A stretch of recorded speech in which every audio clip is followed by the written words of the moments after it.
Hello taste of your ചോയ്സിൻ്റെ പുതിയ വീഡിയോയിലേക്ക് എല്ലാവർക്കും സ്വാഗതം. ഇന്ന് ഞാൻ വന്നിരിക്കുന്നത് ഒരു ബ്രേക്ക്ഫാസ്റ്റ് റെസിപ്പിയുമായിട്ടാണ്. വളരെ ടേസ്റ്റി ആയിട്ട് നമുക്ക് ചെയ്തെടുക്കാൻ പറ്റുന്ന ഒരു മാക്രോണിയുടെ റെസിപ്പിയാണ്. എഗ്ഗൊക്കെ ചേർത്തിട്ട് നല്ല അടിപൊളിയായിട്ട് നല്ല ടേസ്റ്റിൽ കുട്ടികൾക്കൊക്കെ ഇഷ്ടപ്പെടുന്ന രീതിയിൽ നമുക്ക് തയ്യാറാക്കിയെടുക്കാൻ പറ്റുന്ന ഒരു റെസിപ്പിയാണ്. അപ്പം എല്ലാവരും വീഡിയോ ഫുള്ളായിട്ടൊന്ന് കണ്ടു നോക്കുക. നല്ല സ്പൈസി ആയിട്ടുള്ള ഈ റെസിപ്പി എങ്ങനെയാണ് റെഡിയാക്കുന്നത് നമുക്കൊന്ന് കണ്ടു നോക്കാം.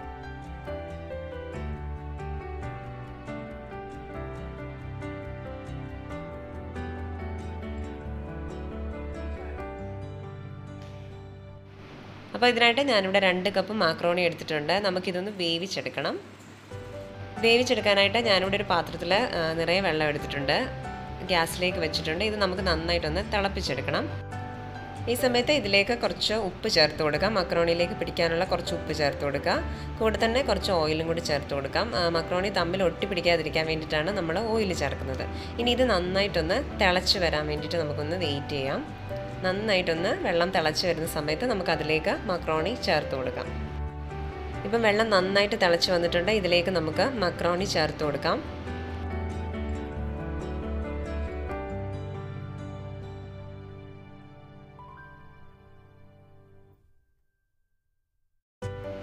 ഇനി നന്നായിട്ടൊന്ന് മിക്സ് ചെയ്ത് കൊടുക്കുക. മിക്സ് ചെയ്തതിന് ശേഷം ഇത് നന്നായിട്ടൊന്ന് തിളപ്പിച്ചൊന്ന് വേവിച്ചെടുക്കണം. ഇത് ഒരുപാട് സമയം വേവാൻ എടുക്കത്തില്ല. അപ്പം നിങ്ങളൊന്ന് ശ്രദ്ധിച്ചാൽ മാത്രം മതി. ഇത് പെട്ടെന്ന് തന്നെ വെന്ത് വരും. ഒരു 5 മിനിറ്റ് സമയം മതി ഇത് വെന്ത് വരാൻ വേണ്ടിയിട്ട്. അപ്പം നമുക്കിതൊന്ന് വെയിറ്റ് ചെയ്യാം. ഇത് ഇപ്പോൾ വെന്ത് കഴിയുന്ന സമയത്ത് ഇത് ഡബിളായി വരും. ഇതിപ്പോൾ നന്നായിട്ട് ഇരട്ടിയായിട്ട് വന്നിട്ടുണ്ട്. അതായത് നന്നായിട്ട് വീർത്ത് വന്നിട്ടുണ്ട്. ഇതേപോലെ ഒരു സ്പൂണിൽ നമ്മൾ എടുത്തിട്ട് ഒന്ന് പ്രസ് ചെയ്ത് കൊടുക്കുന്ന സമയത്ത് ഇതേപോലെ പെട്ടെന്ന് തന്നെ ഇത് മുറിഞ്ഞു വരും. ഈ ഒരു സമയത്ത് തന്നെ നമുക്കിതിൽ നിന്ന് മാറ്റി കൊടുക്കാം. ഓവറായിട്ട് ഇത് കിടന്ന് വെന്ത് കഴിഞ്ഞ് കഴിഞ്ഞാൽ പിന്നെ ഇതങ്ങ് കുഴഞ്ഞു പോവും. അപ്പോൾ ഈ ഒരു സമയത്ത് തന്നെ നമുക്കിതിൽ നിന്നൊന്ന് മാറ്റി കൊടുക്കാം. അപ്പോൾ നമുക്കിതൊന്ന് സ്ട്രെയിൻ ചെയ്തെടുക്കണം. ഒരു സ്ട്രെയിനറിലേക്ക് മാറ്റാം.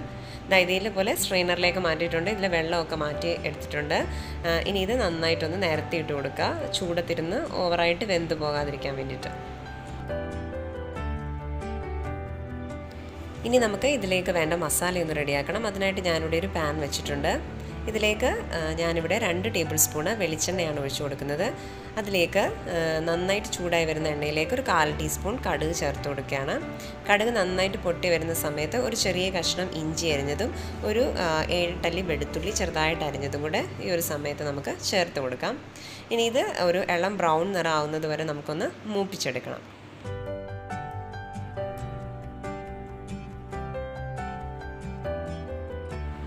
ഇഞ്ചി വെളുത്തുള്ളിയൊക്കെ ഇവിടെ ഒന്ന് മൂത്ത് വന്നിട്ടുണ്ട്. ഈ ഒരു സമയത്ത് ഞാനിതിലേക്ക് 2 മീഡിയം സൈസിലുള്ള സവാള കനം കുറച്ച് അരിഞ്ഞതാണ്. അത് നമുക്കിതിലേക്ക് ചേർത്ത് ഒന്ന് വഴറ്റിയെടുക്കണം.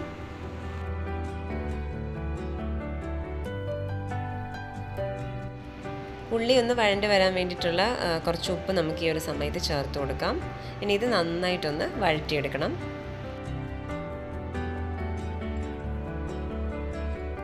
ഇപ്പോൾ ഉള്ളിയൊക്കെ നന്നായിട്ട് വഴണ്ടി വന്നിട്ടുണ്ട്. ഇതിലേക്ക് ഞാനൊരു പച്ചമുളക് ചേർത്ത് കൊടുക്കുകയാണ്. അത്യാവശ്യം നല്ല എരിവുള്ള പച്ചമുളകാണ്. അതുകൊണ്ട് ഒരെണ്ണേ ചേർക്കുന്നുള്ളൂ. നിങ്ങൾ എരിവിനനുസരിച്ച് കൂട്ടുകയും കുറയ്ക്കുകയൊക്കെ ചെയ്യാം. അപ്പം ഇതിട്ടിട്ട് നന്നായിട്ട് ഒന്നുകൂടെ ഒന്ന് മിക്സ് ചെയ്തിട്ട് ഇനി ഇതിലേക്കുള്ള പൊടികൾ ചേർത്ത് കൊടുക്കാം. ഞാനിതിലേക്ക് 1/4 ടീസ്പൂൺ മഞ്ഞൾപ്പൊടി ചേർത്ത് കൊടുക്കുകയാണ്. 1/4 ടീസ്പൂൺ അടുത്ത് മുളക് പൊടി ചേർത്ത് കൊടുക്കുന്നുണ്ട്. കൂടുതലായിട്ട് മുളക് പൊടി ചേർക്കുന്നില്ല. ഇതിലേക്ക് 3/4 ടീസ്പൂൺ കുരുമുളക് പൊടി. കുരുമുളക് പൊടി ചേർക്കുന്നതിൻ്റെ ഒരു നല്ലൊരു ടേസ്റ്റാണ്. അതുപോലെ തന്നെ 1/2 ടീസ്പൂൺ ഗരം മസാല പൗഡർ, ഒരു 1/4 ടീസ്പൂൺ മല്ലിപ്പൊടി. ഇത്രയും കൂടി ചേർത്തിട്ട് നമുക്ക് നന്നായിട്ടൊന്ന് മിക്സ് ചെയ്ത് കൊടുക്കണം. ആ മസാലയുടെയൊക്കെ ഒരു പച്ചമണം മാറി വരുന്നത് വരെ നന്നായിട്ടൊന്ന് വഴറ്റി കൊടുക്കാം. ഇപ്പോൾ മസാലയുടെയൊക്കെ ഒരു പച്ചമണമൊക്കെ ഒന്ന് മാറി വന്നിട്ടുണ്ട്. ഈ ഒരു സമയത്ത് 2 തക്കാളി അരിഞ്ഞതോടെ ഇതിലേക്ക് ചേർത്ത് കൊടുക്കുകയാണ്. കനം കുറച്ച് അരിഞ്ഞ തക്കാളിയാണ്. ഇതോടെ നമുക്കിതിലേക്ക് ചേർത്തിട്ട് നന്നായിട്ടൊന്ന് വഴറ്റിയെടുക്കണം. തക്കാളിയൊക്കെ അത്യാവശ്യം നന്നായിട്ട് തന്നെ മസാലയിലേക്ക് ഉടഞ്ഞ് ചേരുന്ന രീതിയിലൊന്ന് വഴറ്റി കൊടുക്കാം.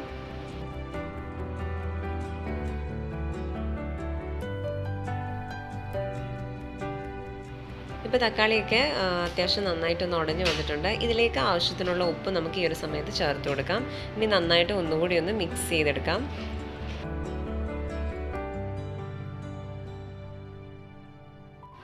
ഇപ്പോൾ മസാലയൊക്കെ ഇവിടെ റെഡി ആയിട്ടുണ്ട്. ഇനി ഇതിലേക്ക് നമ്മൾ എടുത്തു വെച്ചിരിക്കുന്ന ആ ഒരു മാക്രോണി ഇതിലേക്ക് ചേർത്തിട്ട് നന്നായിട്ടൊന്ന് മിക്സ് ചെയ്ത് കൊടുക്കാം.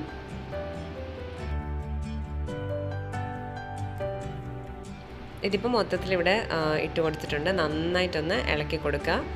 മസാലയൊക്കെ എല്ലാം മക്രോണിയിലേക്ക് നന്നായിട്ട് പിടിച്ചു വരുന്ന ആ ഒരു രീതിയിൽ തന്നെ നന്നായിട്ടൊന്ന് ഇളക്കി കൊടുക്കണം. ഇപ്പോൾ മസാലയൊക്കെ നന്നായിട്ട് മക്രോണിയിലേക്ക് മൊത്തത്തിൽ പിടിച്ച് വന്നിട്ടുണ്ട്. ഈ ഒരു സമയത്ത് നമ്മൾ ഇതിലേക്ക് ഒരു 3 ടീസ്പൂൺ സോസ് കൂടി ചേർത്ത് കൊടുക്കുകയാണ്, ടൊമാറ്റോ സോസ്. ഇത് ചേർക്കുന്ന സമയത്ത് ഒരു പുളിയും അതുപോലെ തന്നെ ചെറിയൊരു മധുരവും ഒക്കെ നമുക്ക് ഈ ഒരു മക്രോണിയിലേക്ക് കിട്ടും. കുഞ്ഞുങ്ങൾക്കൊക്കെ കൊടുക്കുന്ന സമയത്ത് നല്ലൊരു ടേസ്റ്റാണ് ഇങ്ങനെ ചേർത്ത് കൊടുക്കുന്നത്. കുറച്ച് എരിവും അതുപോലെ തന്നെ ഈ ഒരു മിക്സ് കൂടെ വരുന്ന സമയത്ത് നല്ലൊരു ടേസ്റ്റാണ്. അപ്പം ഇതോടെ ചേർത്തിട്ട് നന്നായിട്ട് ഇളക്കി കൊടുക്കാം. ഇപ്പോൾ മക്രോണിയിലേക്ക് മസാലയൊക്കെ നന്നായിട്ട് പിടിച്ചു വന്നിട്ടുണ്ട്. ഈ ഒരു സമയത്ത് ഞാനിതിൻ്റെ മുകളിലായിട്ട് 2 മുട്ട ഒന്ന് ചിക്കി എടുത്തിരിക്കുന്നതാണ്. സ്ക്രാമ്പിൾ ചെയ്തിട്ടുള്ള മുട്ടയാണ്. 2 മുട്ട കുറച്ച് ഉപ്പ് മാത്രം ചേർത്തിട്ട് ജസ്റ്റ് ഒന്ന് സ്ക്രാമ്പിൾ ചെയ്തെടുത്താണ്. ഇത് നമുക്കിതിൻ്റെ മുകളിലേക്ക് ഇട്ട് കൊടുക്കാം. ചിക്കന് ചെറിയ പീസസ് ആയിട്ട് കട്ട് ചെയ്തിട്ടൊക്കെ വേണമെങ്കിൽ നമുക്ക് ഇതിൻ്റെ മുകളിലേക്ക് ചേർത്ത് കൊടുക്കാം. ഫ്രൈ ചെയ്തിട്ട് ചിക്കനും മുട്ടയും ഒന്നും ഉപയോഗിക്കാത്തവരാണെങ്കിൽ അതൊന്നും ഇടാതെ തന്നെ കഴിക്കാൻ നല്ല ടേസ്റ്റി ആയിട്ടുള്ളൊരു റെസിപ്പിയാണ്.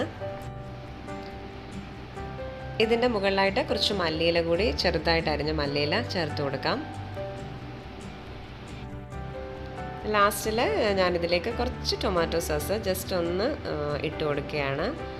ഒരു കാണാൻ ഭംഗിക്ക് വേണ്ടിയിട്ടാണ് ഈ ഒരു രീതിയിലൊക്കെ ചെയ്യുന്നത്. ഇപ്പോൾ ഇതിൻ്റെ നമ്മുടെ മാക്രോണി, എഗ്ഗ് മാക്രോണി ഇവിടെ റെഡി ആയിട്ടുണ്ട്.